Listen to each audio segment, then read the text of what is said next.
Welcome back to the Lovin Dubai show. The use of sound as a tool for healing has been around for thousands of years, but it's rising in popularity as we focus more on our well-being and sense of purpose. Today, we're joined by Sagar Dugani, a sound and movements practitioner, to tell us all about it. Welcome to the show, Sagar. Thank you so much for joining us. Yes, thank you. Thank you for inviting. Welcome. So glad to have you on the show. But first, I want to ask you about you, if you can introduce yourself, because it says on your Instagram that you were, first into MBA and you were got into analysis and being a data analyst, and now you got into sound healing. How did that happen? So I did my MBA in economics and then human resource and then marketing. And then there was a goal. So whenever we get into a job, we have a goal of like, this is the salary I want to reach, and after this I'm going to be happy and all of that, which I've been told by the family. But then when I reached that salary after 6 years, I was like, okay, something is missing. And then I took it forward for another 3 years. And then I was like, okay, I'm done. I need to do something which I have not been told before. And I do not even know what it is and how to do it. So I took 3 years of break. And then I planned a little bit of financials on how to do, what to do. And I told myself that what I'll be doing if there is no money ever given for any things I do. And that is how I started choosing my practices. And I was into movements, which led me to like, the first thing was like, okay, I can be an instructor. I can be a fitness instructor. I can talk about body and how to be fit. This was my thing. But then I went into spondylitis, which is where your spine goes this. And 6 months I was in bed rest. So no job. No money. I didn't know what I was going to do. That is when I was introduced to this instrument, which is called as didgeridoo, which is a breath and sound instrument. And I was told that this you can heal yourself. And this happened in Goa. I was working in Bangalore, but I left and moved to Goa. And when I started playing, I started realizing that I can see muscles from the inside. And instead of 6 months time, I was able to heal in 2.5 months. And that led my interest to like, what is sound, what is breath? And then the research went on. And I started seeing like, because I was analyst for 11 years, so I was disconnected with that part of my life. I was like, I wasted my life. I'm already 30 years old, and how I'm going to do this, how I'm going to compete with other practitioners who are already teaching for so long. And as soon as I got into the sound healing practice, it started showing me that I am the one who has been disconnected from my life, and I can take the learnings from there. And as soon as I said this, I started analyzing myself. I was like, okay, I'm the product, I'm the service. There is no one to submit this report. So I was making my report in a certain way, not lying to myself, and trying to be truthful. I thought it is easy to be truthful to self, but when I started questioning, it led me into a certain journey where I was like, oh, I've been lying to myself for very long. And that took me into like accepting the complete past. And as soon as I did this, I was like, oh, any practice I can choose. I just have to give time. And in 3 months, you can keep switching your practice. So I got myself into fire stuff. I got myself into animal movements. I got myself into contact dance and didgeridoo, and then like another 10 instruments. I play more than 10 instruments as well. And then I was like, I started into vlogging as well. I was like, okay, how much time does it take? And so if I want to achieve something in 3 months, I have to give 3 hours in a day, which I'll be giving like 900 hours in 3 months. But if I make it 6, and if I make it 9, so in 15 days time, I'm giving 100 hours. So that's how I like started sharing the practices as well. I was like, this is what I want to teach to people. And 3 years I was doing everything on donation in India, which is called as Seva, because once you get into a certain modality, the practice makes you do the things in a certain way. And then I was like, okay, because I was done with all the money in 2 years, because I was doing it in a certain way. And then I was like, okay, if I do not have money, I won't be able to take this practice forward. So then I switched. Then I was like, where do I want to go next? Then Dubai happened 6 months back. And actually when I came to Dubai, you guys were the first one to offer me a ticket to a football match. No way. Yes. Wow. Yes. So even before coming to Dubai, I started analyzing. I was like, what do I want to do? I started getting in touch with certain venues who are into wellness. And then that's how I started following your page also. And yeah. Amazing. Obviously, we're going to talk a lot about sound healing, but before we get there, I just want to pinpoint one thing that you said, which was, you know, you were doing MBAs and you were following probably a path that was laid out by society or your parents. And then you took the step to move away from that. Yeah. And I think a lot of people watching would have the same, we have expectations on us to follow a certain path. So how was that? And was it challenging to move away from what society expects from you? It was very intense in the beginning. Like I was constantly asking myself this question, like, why was I working? Why did I study? Because I never wanted to study. I always wanted to dance. But I had been like a very shy dancer because my dad never allowed me to go into a certain practice. He was okay to pay my college fees and tuition fees, but when it came to dance classes, you're like, no, I'm not paying this amount. And when as a kid, you have this like, okay, what do I do now? My journey has been intense in terms of the childhood, in terms of mom, dad. It's like a complicated family, Indian family, but my dad is a cop. And I tried to commit suicide also before turning 20. So that is what led me into this journey of, okay, I don't know what is life and why I'm living in the first place. So I started asking certain intense questions to myself, like, okay, if I die today, what am I taking with me? And then it made me more intense, saying that if I do not do what I like, then there is no point to it. So I was led into sound healing through different shamans. I received like more than 50 sessions for myself. So I went into my own trauma healing journey, and I saw that that this practice has certain importance, or it is very mystical in nature. I was not able to talk to myself. I didn't even know there is a part called a subconscious which exists in us, because I didn't believe in God, neither karma, because my question was like, if something this intense can happen to a child, I cannot explain that God exists in a way. So through this journey, I went into certain mystical dimensions where it showed me what karma is, what is your life, why do you come, and why you're born into a certain family. And after that, my research started going more deeper into it. It's like, okay, this is very interesting, so I want to study what is sound.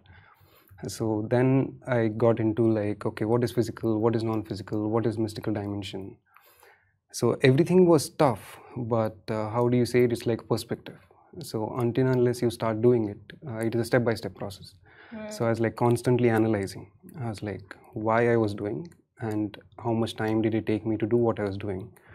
Because in corporate also, like how do we do this is when we get into a project, for example, new project. To learn it, it takes 3 months. Yeah, to master it, it takes another month. And in the 5th month, you're like subject matter expert on it. And then, okay, it's yours. So with any practice you choose, it is just that. You wake up with the thought of the practice. You sleep with the thought of the practice. You talk with the practice. And it becomes easier. So what exactly is sound healing? Like, we know it's about vibrations and the right metals. Forming those vibrations to heal your muscles, heal your inner self, but what exactly is it? So it is a very interesting modality. So it works in 3 aspects. One is physical, and one is non-physical, and the third one is mystical, which I will take you guys through. It's very interesting. So physical is like we have blood, we have bones, we have different organs, which has different density. Yeah. So when we play certain instruments, what happens is because of the vibration. So if any metal is vibrating, if you place some object on it, what happens is it falls off. Yeah, our body is also such. So these vibrations create infinite patterns in the body. So when the infinite patterns are created, you become aware of the vibrations in your body. So when you become aware, there is a disconnect. You can see yourself as if you're seeing in a mirror, but this time it is not the mirror, this is actually yourself. So you can go very deep into any physical pain, and you can go to the source of the pain. And what do I mean by source is, if there's a pain here in this joint, I think that, okay, the pain is coming from here and my focus is here. but this can be originated from the back, from your neck, or even from your knee. So you can reach to the specific source of the pain, and then you can ask the question like, okay, where did this pain come from? And it will take you to that specific incident when this pain had occurred, or when you were a kid and you fell on your knee and you don't even remember how it happened. Now if you take away all the sounds, I'm talking, yes, so there is a certain vibration in this one. So if I speak with anger, there is a certain vibration in the body, and we do not understand like in the macro and micro aspect, how does it interact. So if I talk with peace or with joy or with kindness, in the essence of it, my whole body vibrates in a certain way. So if I speak with anger, you will see that my whole body is like shrinking and my face is changing, and that affects in the micro aspect of the body. So if you take away the sounds, your sound healing is your own voice, and your voice is the most powerful voice for you, because what you speak you hear, and it changes the cell patterns. Now even if you remove this, there is a heartbeat which is like constant. We are born with this and we do not understand why she is beating in the first place. How did she come and where she came from? So your heart is creating the infinite patterns. How is because the density is different of every muscle already. So your blood vibrates in a very different way, your skin vibrates in a very different way, your bones vibrate in a very different way. So if you just focus on your heartbeat, you can get to the essence of these emotions. And now there is non-physical part. So non-physical part is like infinite memories what we hold, and it doesn't have a data limit, it is unlimited. So we keep gathering all the information and all the memory. So when I ask myself like what is anger, I do not even know what it means, because I've been taught about it. I've read in a book, or I've been told by my parents. So every emotion goes in this way. So in your non-physical, you can actually ask these questions of like, what is the essence of kindness? What is anger? Why am I holding so many things which are being held? Because how we suffer is because of the past and the future. The present is beautiful. Like I'm sitting, I'm breathing, I've had my food, so all is cool. But we take so much pressure for the things which do not exist, and that happens in the non-physical. So when you become aware of the physical aspect and the non-physical aspect, the mystical dimension opens up, which is completely illogical, but you can base your understanding from the logical aspect. Like when I say illogical, is you can ask the question of like, what is sound? What is fire? What is water? What is my body? How am I seeing, and how am I able to perceive whatever I'm seeing? You can ask these questions and you can get to the source of these questions, and the answers become like very interesting. So my questions were like, what is life? What is blood? And what is sound? So when I asked what is sound, through logical aspect, it takes you through the line of the sound. Like even before I'm born, because I asked this, what is karma and what is sound? So before I've been born, I'm in my mother's womb for 9 months. So I take all of her emotions, all of her thoughts, just through her heartbeat and the sound of her breath. Because if her heartbeat would have stopped, I wouldn't have been born. Yeah. So even before I'm born, I'm coming with so much data, and I don't even know like where this data is coming from. So I can go to her mom, and then I can go to her mom, then I can go to her mom. Through logically, I can go to a certain length, and then you stop because you do not know. Then you can go beyond that in your mystical dimension. You're like, okay, where did the original heartbeat, where did it start? So if it has started from a certain line of the life, so the information what I carry, it's huge, it's infinite. And that is why it is so intense for us to go through all of the emotions, because we do not understand where they come from. And we can do it in a logical sense, but it has its limitations. So how I do this and how I teach also is like, when you ask the question about the kindness or the anger, instead of why, if we focus like, okay, I want to become kindness. I do not understand what it means, but I want to, can you show me? And your heartbeat, because it has a certain kind of information, you'll be led into the mystical dimension. So I want to ask, like with sound healing, right? Like you went into so many different aspects.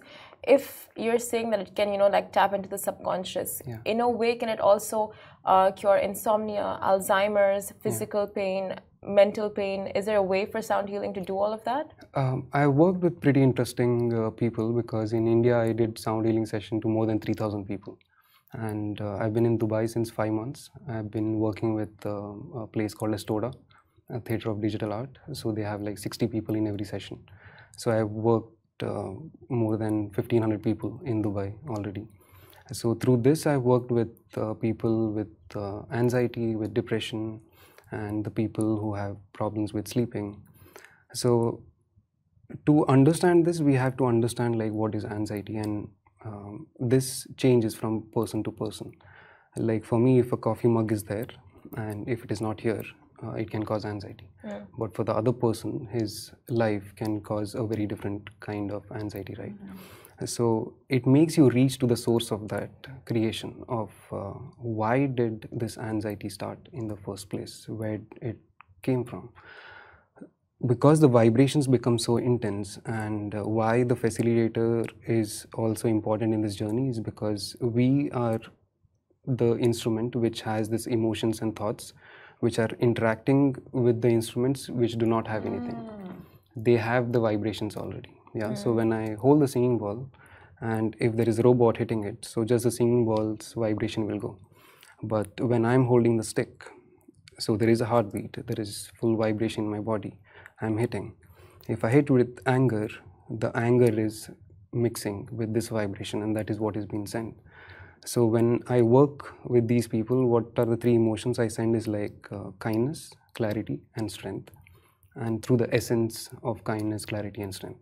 So this also came through a lot of research of which are the emotions which works for any kind of person going through anything in their life. It might be the job, it might be the family, it might be his own future predictions, or the past, or the present confusion. When you add, like it's very interesting when you do this in your mind right now also, that any question you have, if you tell yourself that I want to be kind, I want to have the clarity. So when you become kindness and clarity, the only thing that comes from your mind is truth, because you really want the clarity. And when you add the kindness, other than truth, there is nothing else in yourself. And to be able to speak truth to yourself, you need a lot of strength. So I created a triangle. I was like, okay, kindness, clarity, and strength. So you can create this loop, and it is not about being this to the other people. It is about you being kind, you having the clarity, and you having the strength towards yourself, and rest of the people just become byproduct of that practice. It sounds amazing, and it's a whole new world to me. I would love for you. I would love to be a part of that right now, and for the audience too as well, if possible. You've brought 2 didgeridoos. Yes. Tell us, what are we going to do today? Okay, I can talk about this one very quickly. This is Australian Aboriginal instrument, and this is one of the first instrument known to humans. That's why she has that essence of the healing. She was born in a forest.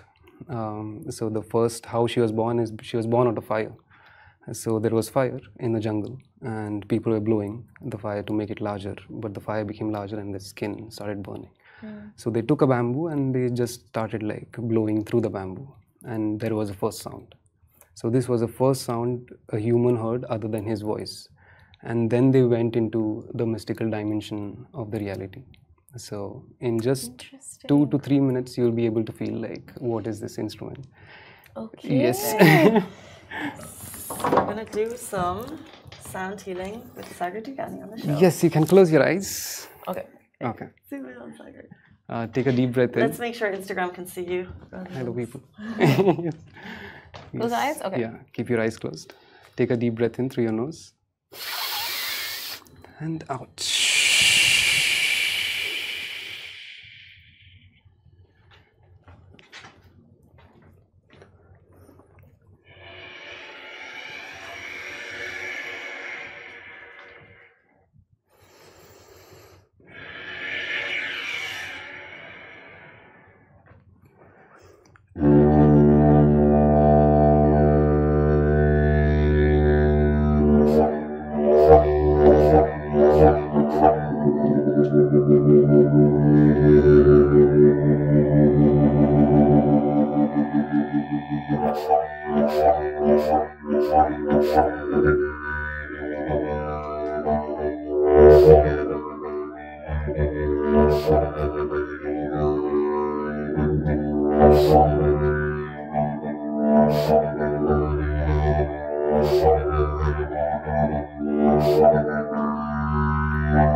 That was so beautiful.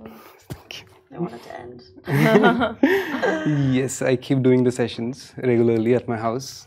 Yes. But that's a lot of breath work from your side as well, right? Yes, it is called as circular breathing.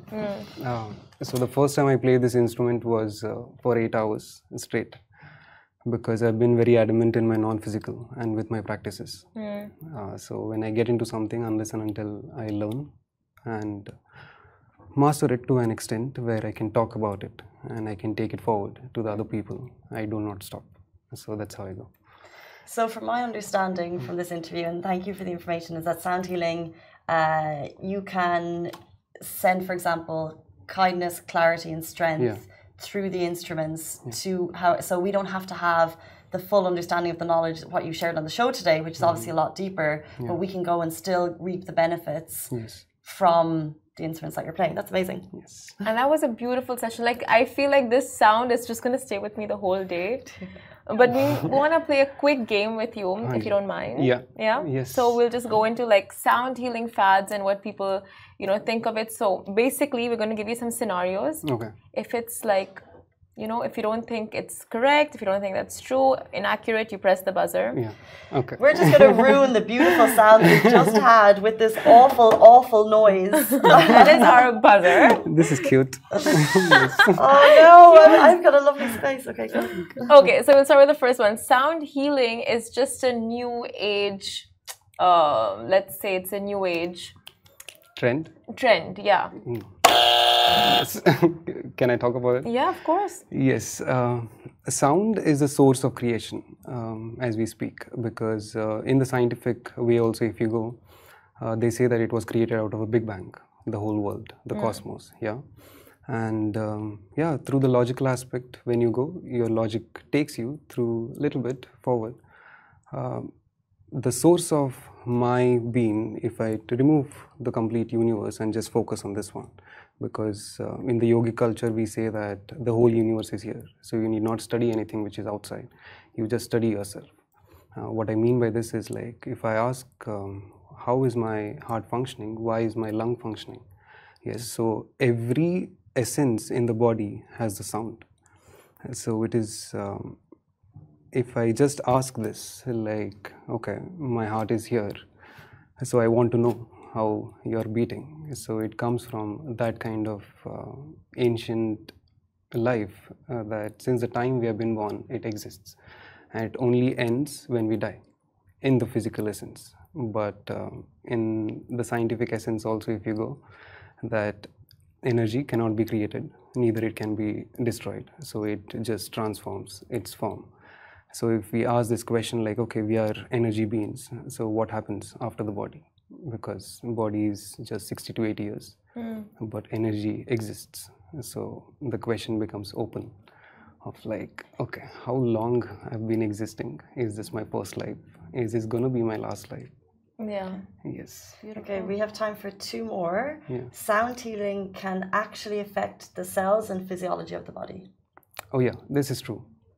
Because it affects everything. It's physical, non-physical, and the mystical. So since the cells are the physical essence, so when I play this instrument, you could feel the vibration, right? So if you take out this one and you just sleep today and you ask this yourself that I want to listen to my heartbeat. Because it is crazy for me when I ask this question, like my heart is beating, but I'm still not able to hear why. Because there is so much sound from the outside. So when you sleep, and you can try this also today, that if there is any physical pain, you just tell yourself that I want to connect my heartbeat to that specific point of the pain. And if this is the pain, if you touch here, you will feel the vibration of the heartbeat here, because she is not just here, your entire body is beating. So this cell can heal itself by your command, because your voice, your sound is the most powerful sound for you, irrespective of like whatever sounds exist from the outside. That's so interesting. Okay. Last one. Yeah. Sound healing can cure insomnia. Yes. Yeah. Yes. So that's the non-physical aspect of it, right? Which comes into the physical. Why is insomnia? Is because there is so many thoughts which are constantly running in the mind, and we think that we cannot stop the mind. But what happens when you exhaust all your thoughts? Like if you bring out all your thoughts in a book, yes, if you make it as a booklet, you'll see like, okay, it's 100 pages, probably 200 or 300. And if you go one by one, step by step, there'll for sure come a point that you have answered everything. It can be blank. But what happens in the mind is we keep the question on repeat. The same question is being played, it's like a loop, yeah, because it's existing. And we feel that, oh, okay, you can keep going because you do not have any impact. But the physical and the non-physical, it is not above or below, important or less important. Both have the same value. So in your non-physical, when you get to a point of like, okay, I do not want to have any thoughts. And it is so simple that, because all of my practice are like, how do I make it simple for people to understand? How do I talk to the person who doesn't know about sound healing? How do I talk to a kid? How do I talk to a doctor? Us. Even today on the show, it's new to a lot of us, yeah. Yeah. So it's simple that in your thoughts, how to say no to the thoughts is by saying no. So any thought which is coming to you, like say no. And if you say no 1,000 times, then you'll be like, you'll search for the thoughts. You're like, okay, where are you? So to cure insomnia is this practice. Curing insomnia becomes like byproduct of you dealing with your thoughts in a certain way. So interesting. That was amazing. So much information. If people would like to learn more, if they would like to maybe attend one of your sessions, how can they do that? So I'm present on Instagram. Yes, my handle, I think you guys have already given. Thank you so much. Yes, and I keep doing home sessions. I keep doing private sessions also. There is something called as ancestors healing, which I do, and I work with different kind of people in curing the insomnia, depression, anxiety, and the physical ailments, and going deep into the mystical reality. Because sound healing, because it has been portrayed in a certain way, that people only connect it to healing, but that is the first step. So we heal the physical and the non-physical, and then there is mystical dimension. So you can connect to me. So interesting. That I think that 2 or 3 minute session we had on the show, it felt very powerful. I really enjoyed it. So thank you so much for bringing that to us this morning. Thank you so much. You guys are welcome as well. Thank you so much. Anytime. We will be there, guys. Kicking Monday off with an amazing note. That was Sagar Dugani, a sound and movements practitioner. Thank you so much for your time this morning. Thank you. And that is all we have time for on the show this morning. We'll be back soon, tomorrow morning, sometime, so please, goodbye. Bye.